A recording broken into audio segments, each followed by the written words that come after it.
course, the Longhouse over here, which dates back to 1580. Yep. Tell us about that. Oh, that was completely swamped in brambles. It was last lived in 100 years ago. Right. Fell over 60 years ago. Yep. And then nature reclaimed it. And so, how long has it taken to get this back? Because you've rebuilt it, haven't you? Completely according to the old. We've reinstated it like for like. That's what the planning permission is for, like for like. So that means going out into the local woods and sourcing local trees and either converting them by hand and teaching people how to do that, or getting the local sawmill to mill them to our specification. So it's mostly oak. And as a byproduct of that, the local woodland owners are re-establishing their coppice. Oh, so that's the knock-on effect. Yeah. Amazing.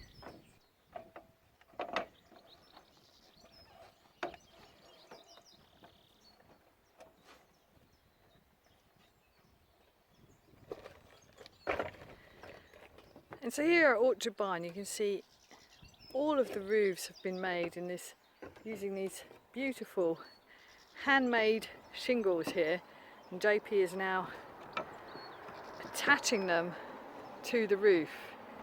So there is no vapor barrier, completely natural. Oops! Oh no! I'll use the other ones. I don't want to use those ones anyway.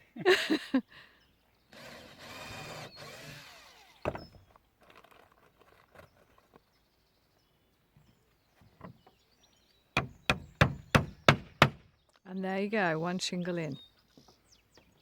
How many shingles do we think are on this particular longhouse? I can't remember now. They're about 22,000. There we go.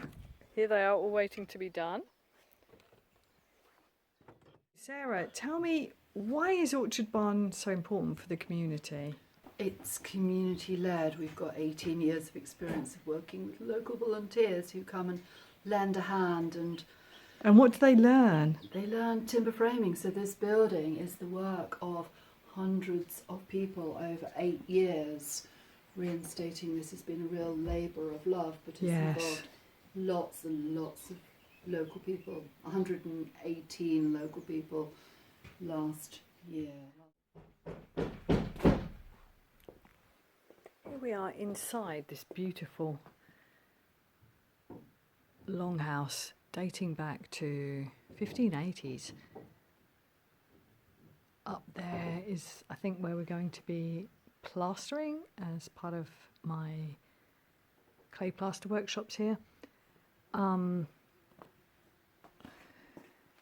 When they arrived on this piece of land, the whole thing, none of this was here. It was kind of collapsed on the floor.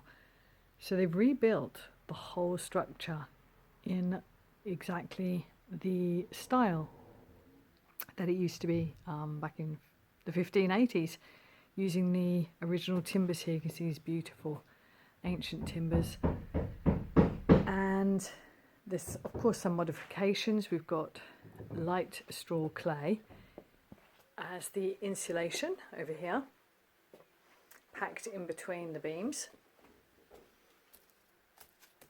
And because this is an educational place, all kinds of different plasters have been used on the walls here. We've got some lime plaster, we've got different clay plasters, and over here is an ancient masonry stove using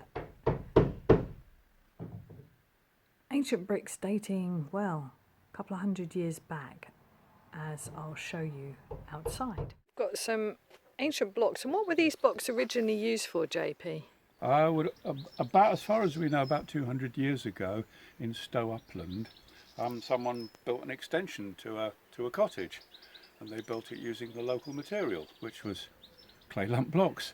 People come here from all around the local area, you know, to be a part of nature to learn the old ways of doing things.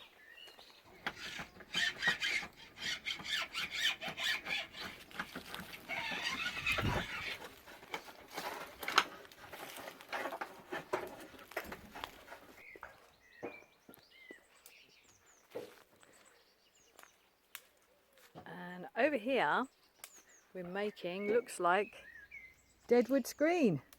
Is that correct? Deadwood screen. Yep. Deadwood screens. Joe, maybe you could tell us what's so great about a deadwood screen. It means that you can reuse all of the little bits of wood that would normally just get burned. Yeah. And it's good for hedgehogs and other little ground birds and things to live in. And it's also just looks pretty. It does, doesn't it? It looks great.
This beautiful earthen floor, tell me about that, JP. How did that occur?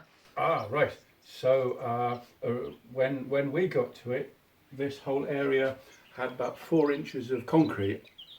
We totally smashed that up and took it outside. We then dug up the clay subsoil that was below the concrete. I took about 8 inches of clay out and piled that up outside. Then put in 8 inches of foam glass insulation, which is wonderful stuff because it's recycled windscreens, car and lorry windscreens, and it's a pretty good insulator and it's also pretty strong. So we put 8 inches of that in, then we put a membrane with underfloor heating pipes stitched to it, and then we put the concrete that we'd taken out. We hired a concrete crusher and spent a day outside turning big lumps of concrete into small lumps of concrete and brought it all the way back in here again and packed it on top of the heating pipes. And then finally on top of the concrete went the earth floor, which is a clay and sand mix. With a bit of straw, yeah. With straw. And finally, you've got a crowdfunding mission now, and what is it for and why is it so important? So we have got another 30 days up until the 24th of May, so there is some urgency to complete this building so that we can begin to use it for more heritage skills, involve more people in learning about environmental education. So we've got this crowdfunding campaign to raise £7,000, and so additional help, support towards that. Aviva Community Fund will match individual donations, and we've got some really good rewards. Yeah, you have. So yeah, let's hear what people who donate are getting. Things like day courses for hot lime. Day courses in hot lime, a course in wattle and daub, how to do traditional timber framing. Yeah. And those are all discounted off our main our main price. Yes. But we've also got a really lovely course that is all about regenerative building materials, so Brilliant. people can come and see and touch and feel what we're doing here. Yeah. And then there's the how did we make this masonry stove. So this is completely off-grid, made by students from old materials, but there is a heat exchanger in here. So this amazing beastie has the capacity and does power up the underfloor heating that JP was talking about. Yeah, exactly. And there's a tour around that, isn't there, as one of the prizes as well, on the rewards. So, yeah. Those are only available through this crowdfunding campaign. Yep, only available through that. So take a look at that if you want to support this fantastic venture in the middle of the Suffolk countryside here to kind of really reinstate these old wonderful traditions, you know, without awful machine noise. I just love it. So Just the bird song singing just the birds. in the orchard.